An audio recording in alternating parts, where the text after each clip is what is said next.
In the grand archives of the collective, Dr. Naira Senthai's tendrils trembled as she studied the ancient star charts. Something was wrong with the maps, desperately, fundamentally wrong. As the collective's leading xenoarchaeologist, she had spent decades studying the migration patterns of ancient civilizations, but this discovery defied everything she knew about galactic history.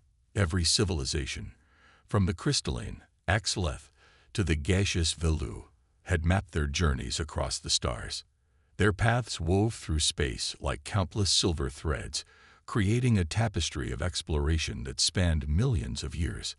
But there was a void in that tapestry, a perfect sphere of emptiness 40,000 light-years across, centered on a seemingly unremarkable spiral arm. "Analysis complete, Doctor," announced Araya, her artificial research assistant. "Historical data confirms 0 recorded expeditions through the void region for the past 300,000 years. Naira's primary heart skipped a beat. "That's impossible. Show me the oldest references." A holographic display shifted, revealing fragments of text in languages so ancient they had no modern name. Araya's translation matrix struggled to convert them, but certain phrases repeated.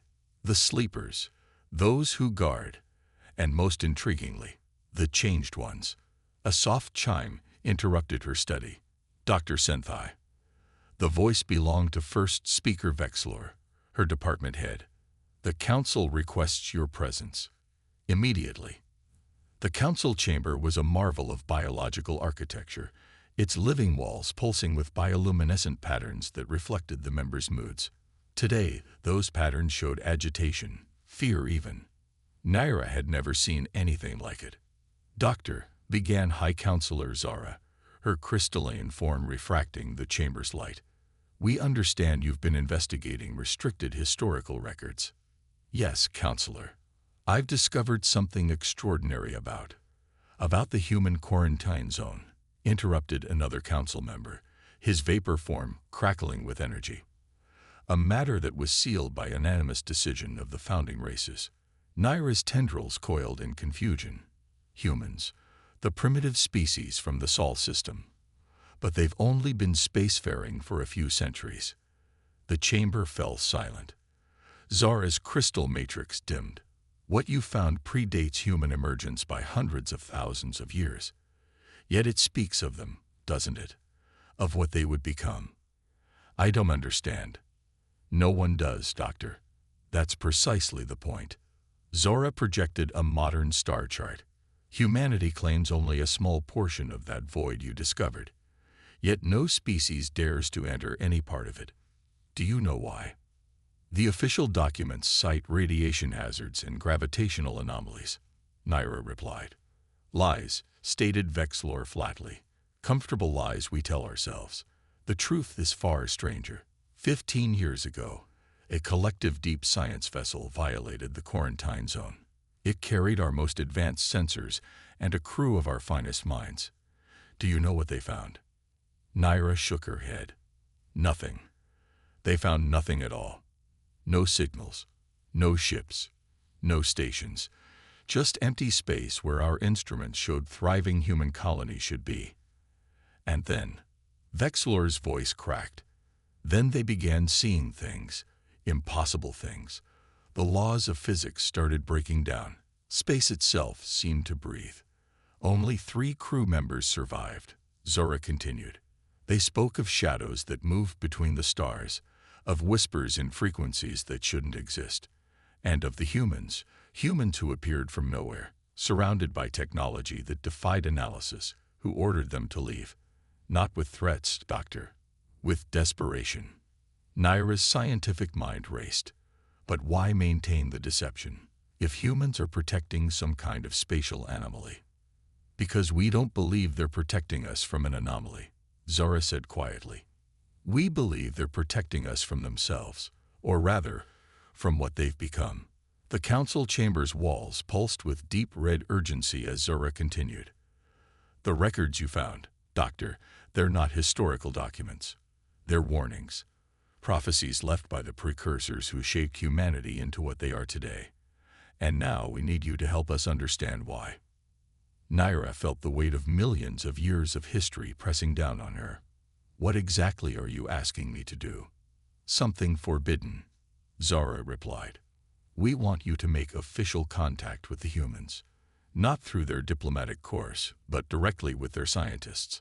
The collective must know what exists in that void, what humanity is hiding, what they've become." As Naira left the council chamber, her mind swirling with questions, she failed to notice the shadow that moved against the starlight, following her with ancient, patient interest. Humanity's secret was about to be exposed, and the galaxy would never be the same. The human research station Prometheus hung in space like an elaborate geometric puzzle, its modular sections arranged in patterns that seemed to defy conventional engineering. As Naira's ship approached, she noticed how the station's exterior shifted subtly, its surfaces rippling with what appeared to be quantum fluctuations. "Unknown vessel, you have entered restricted space," a calm voice announced over the comm. "Please identify yourself." Naira transmitted the credentials provided by the council. Long moments passed in silence. Finally, the voice returned, somehow different, more present, more aware. "Dr. Senthai, we've been expecting you. Please proceed to docking bay 7. The docking procedure was surprisingly normal, almost disappointingly so. Naira had half expected reality-bending technology, but instead found standard atmospheric seals and gravity generators. It was what awaited her inside that defied explanation. Dr. Sarah Chen, the station's director, was a small human female with silver-threaded black hair and eyes that seemed to see through multiple dimensions at once. "Welcome to Prometheus, Doctor. I understand you have questions about the void. You know about my research." Chen smiled. "We know everything that happens in the void. We have to. The consequences of ignorance are unpleasant." She gestured down a corridor whose walls seemed to breathe. "Walk with me." As they moved through the station, Naira noticed subtle wrongness in the architecture. Angles that shouldn't connect did. Spaces that seemed larger inside than outside. Her scientific mind struggled to process the contradictions. "What you're experiencing," Chen explained, "is bleeding effect. Reality is thin here, and what you think of as fundamental laws are more like suggestions.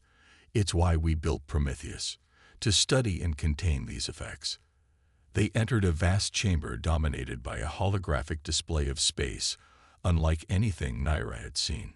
Instead of stars and planets, it showed waves and currents of something more fundamental. "This is a quantum probability map," Chen said. "Those ripples you see, they're where our universe touches other universes.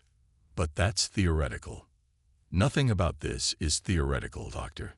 Humanity didn't evolve naturally to our current state. We were engineered, designed by beings you call the precursors to be reality anchors." Chen touched a control, and the display zoomed in on a particular region.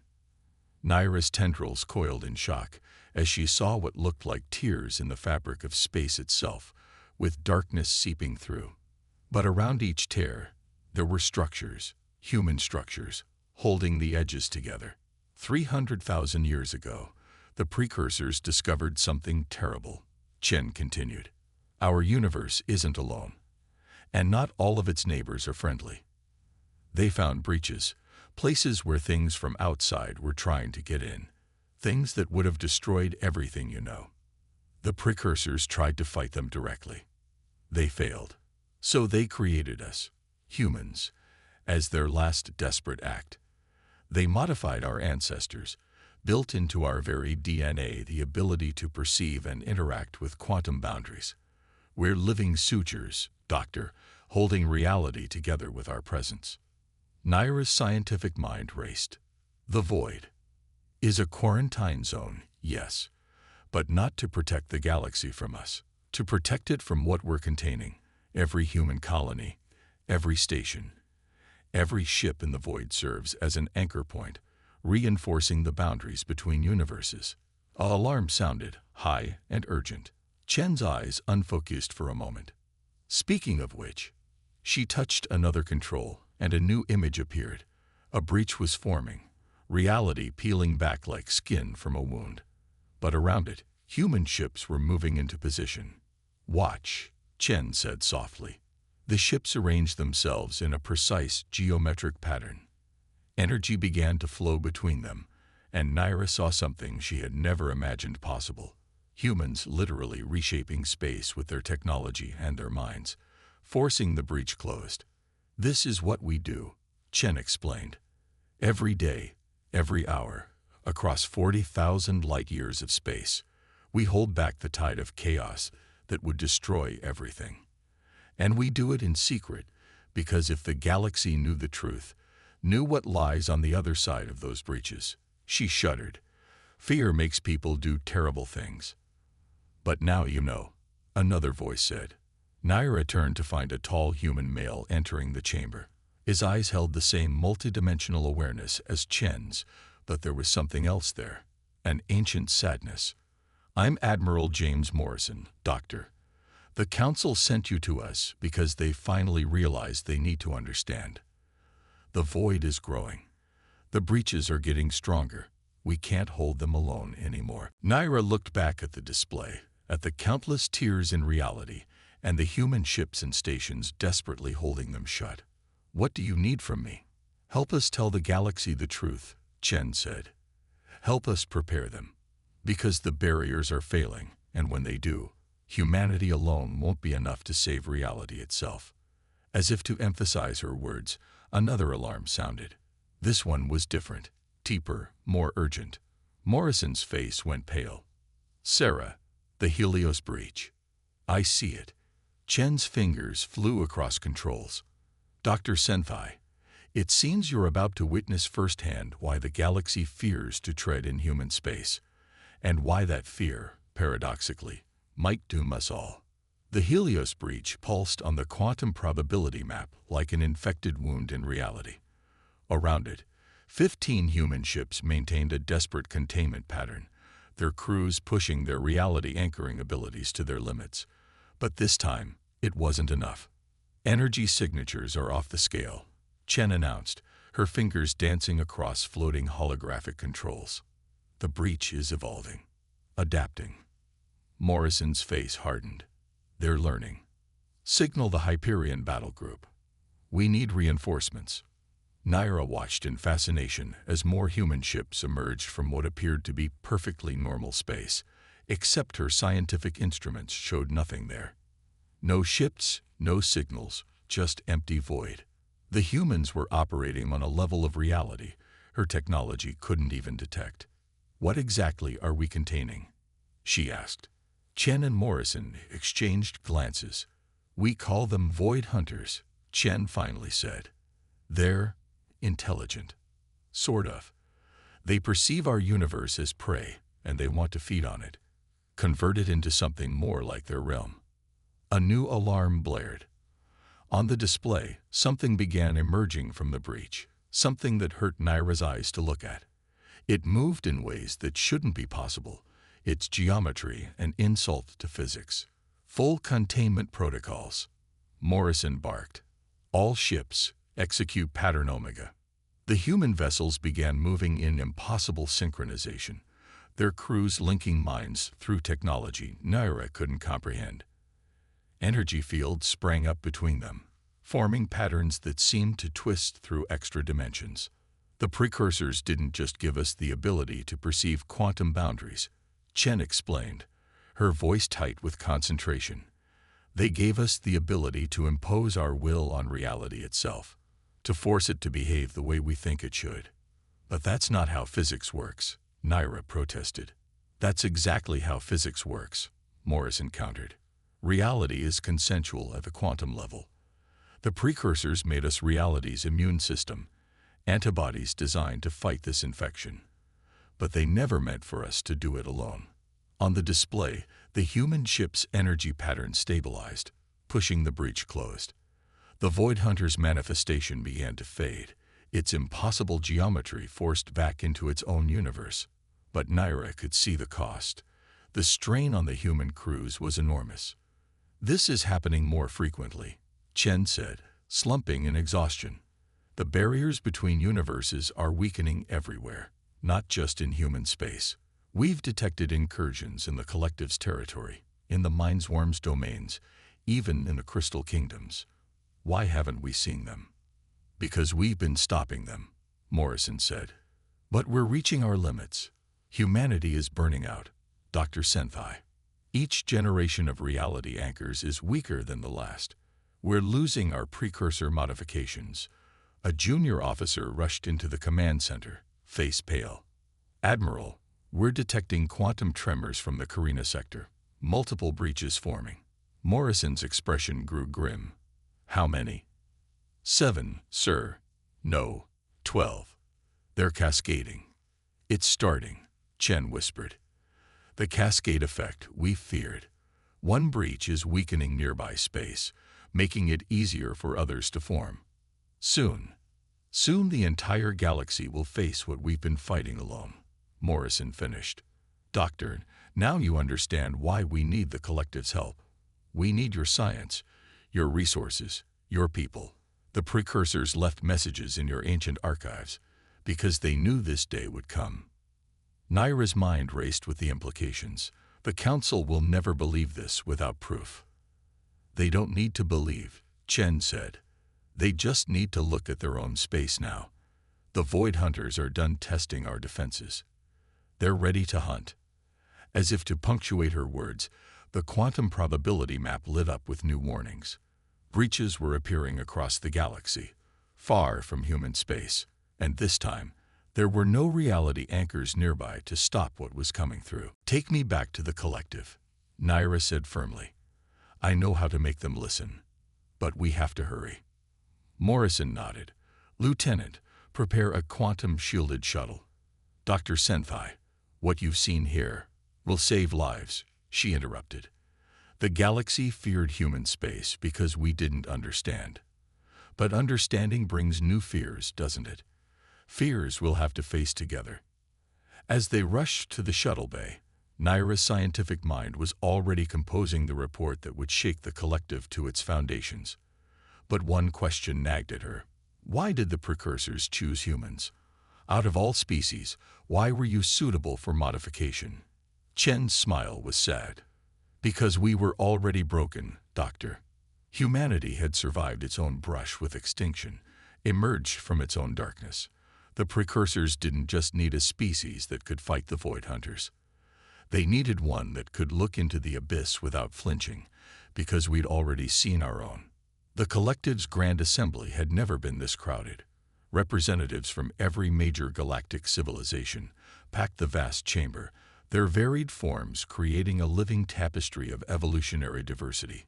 Naira stood before them, her scientific reputation and evidence backing every word as she explained humanity's secret war. The quantum probability map she'd brought from Prometheus floated above the assembly, showing the spreading cascade of breaches in real time. Already, 3 minor species had reported losing contact with outlying colonies. The Void Hunters aren't just entering our space, she concluded. They're transforming it. Every breach they create weakens the fundamental forces holding our universe together. And humanity, the species we feared and isolated, has been fighting this war alone for millennia. High Counselors are as crystalline form vibrated with distress. These readings from the lost colonies, the laws of physics themselves, are breaking down. Worse, said Admiral Morrison, who stood beside Naira. They're being rewritten. The Void Hunters aren't just invaders. They're reality's cancer, changing the patient to kill it. A wave of panic rippled through the assembly. The Velu representatives became so agitated their gaseous forms nearly destabilized. The Mind's unified consciousness radiated waves of terror that even non-telepaths could feel. Can these breaches be closed?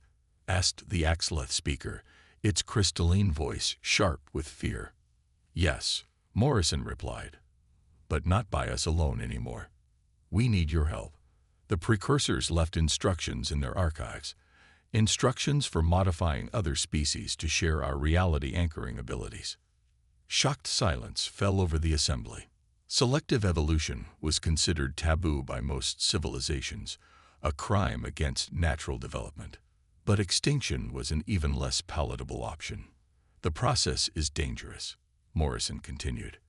The changes don't always take. Humanity lost 30% of its population during our modification, but those who survive will gain the ability to perceive and affect quantum boundaries, to help us hold reality together. The debate that followed was fierce. Some species volunteered immediately, seeing the existential threat clearly. Others refused, clinging to religious or cultural prohibitions against genetic modification. A few even suggested surrendering to the Void Hunters, trying to accommodate whatever changes they brought. Then the assembly's quantum sensors screamed. The massive hologram showed a new breach forming, the largest yet, directly in the collective's home system. Through it came something that defied description, an entity that existed in more dimensions than the organic mind could process. Containment fleet, respond. Morrison barked into his quantum comm, but the nearest human ships were hours away. The thing from the breach reached out with appendages that curved through impossible geometries. Where they touched, reality buckled. Space itself began to crystallize, transforming into something alien and hostile to organic life. We can't wait for consensus, Naira announced. My species volunteers for the modification process. Begin immediately. Other representatives quickly followed suit. The Vilu, the Axleth, even the normally isolationist Mindswarm pledged themselves to the cause. Humanity's secret burden would be shared at last. But first, they had to survive the next few hours. The modification process takes time we don't have, Morrison said grimly. We need a stopgap, a way to hold that thing back until help arrives. Naira's tendrils writhed as she studied the quantum readings. The collective's planetary defense grid. Could we repurpose it?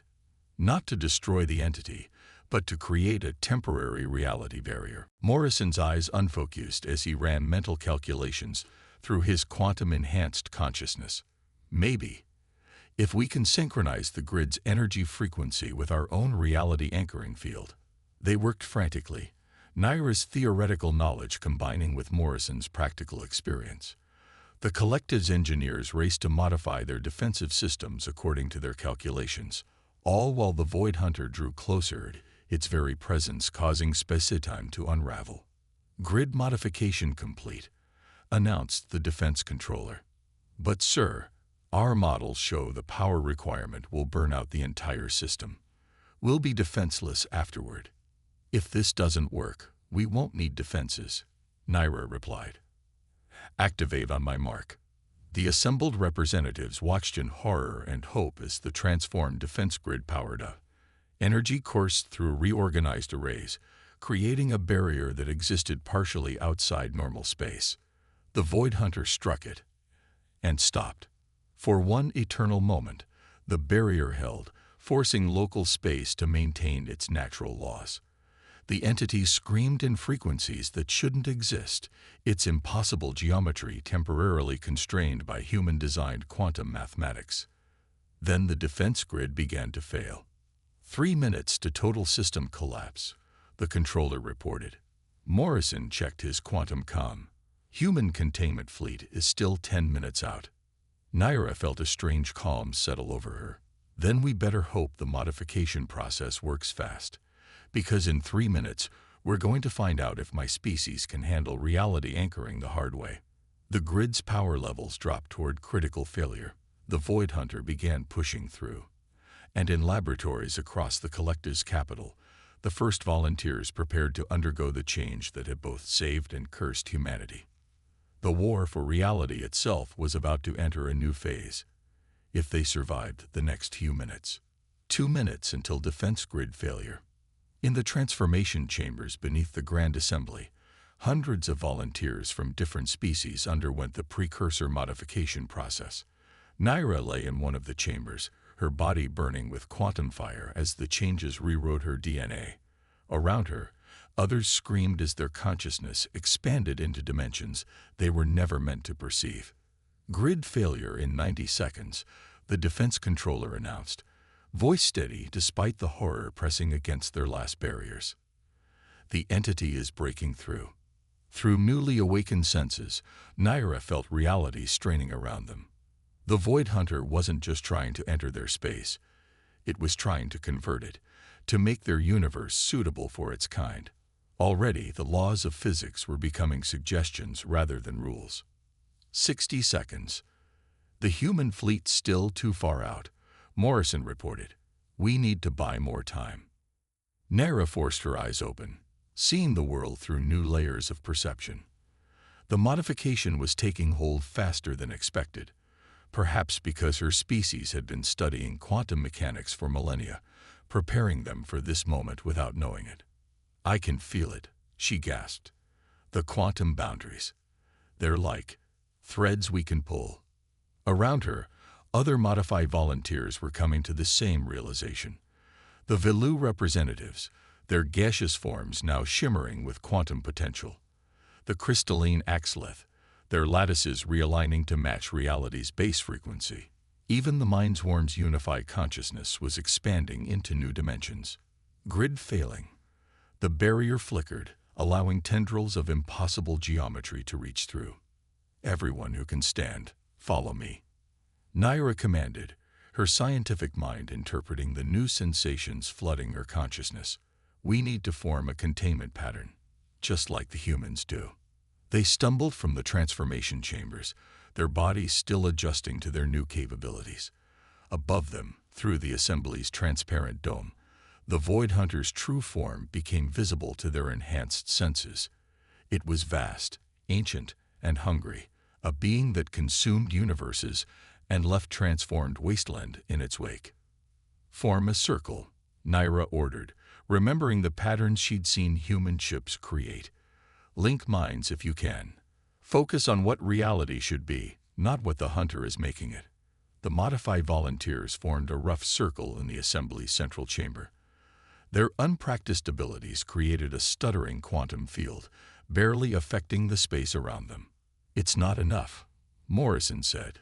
The pattern's unstable. Grid failure in 10 seconds, came the countdown. 9, 8. Naira felt despair threatening to overwhelm her.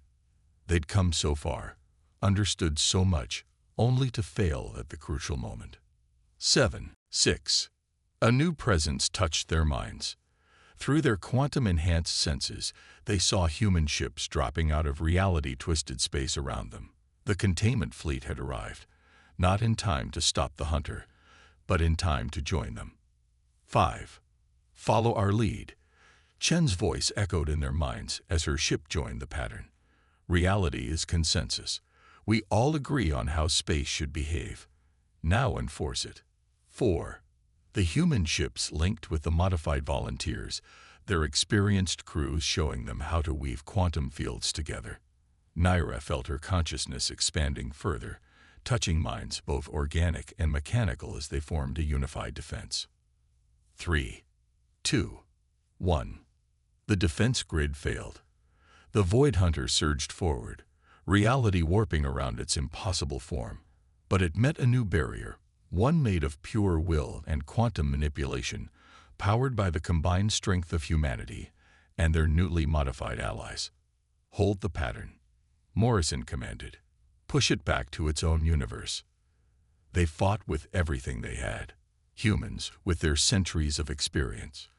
The collective's volunteers with their desperate determination. Even those still undergoing modification added their strength through the growing psychic link. The hunter fought back, trying to break their pattern. But where one section weakened, others compensated. Where volunteers faltered, experienced human crews showed them how to draw on hidden reserves of strength. The breach is destabilizing, Chen reported. Push harder. With a reality-shaking scream, the Void Hunter began to retreat. The combined quantum field of organic minds and advanced technology forced it back through the breach.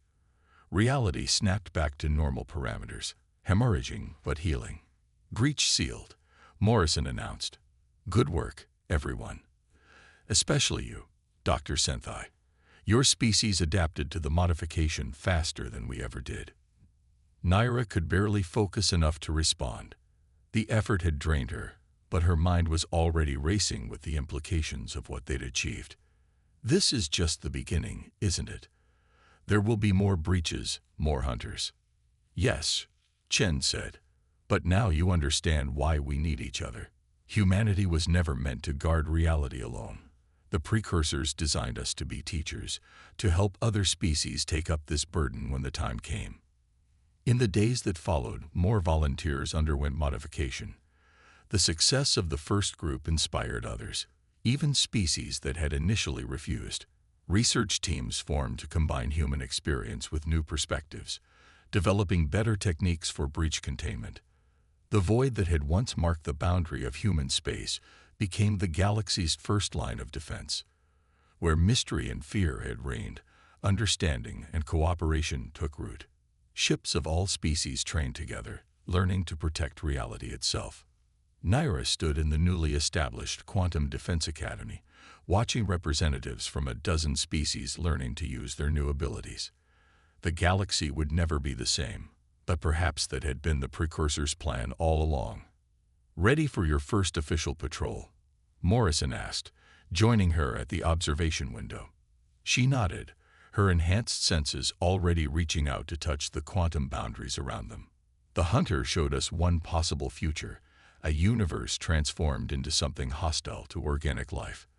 We chose a different path. Speaking of paths, Chen added, we're detecting unusual quantum fluctuations in the Carina sector. Want to help us investigate? Naira felt her tendrils curl with excitement. The galaxy had changed, and so had she. Where there had been fear of the unknown, there was now purpose. The burden of protecting reality was heavy, but no species would have to carry it alone again. "Lead the way," she said. "We have a universe to defend."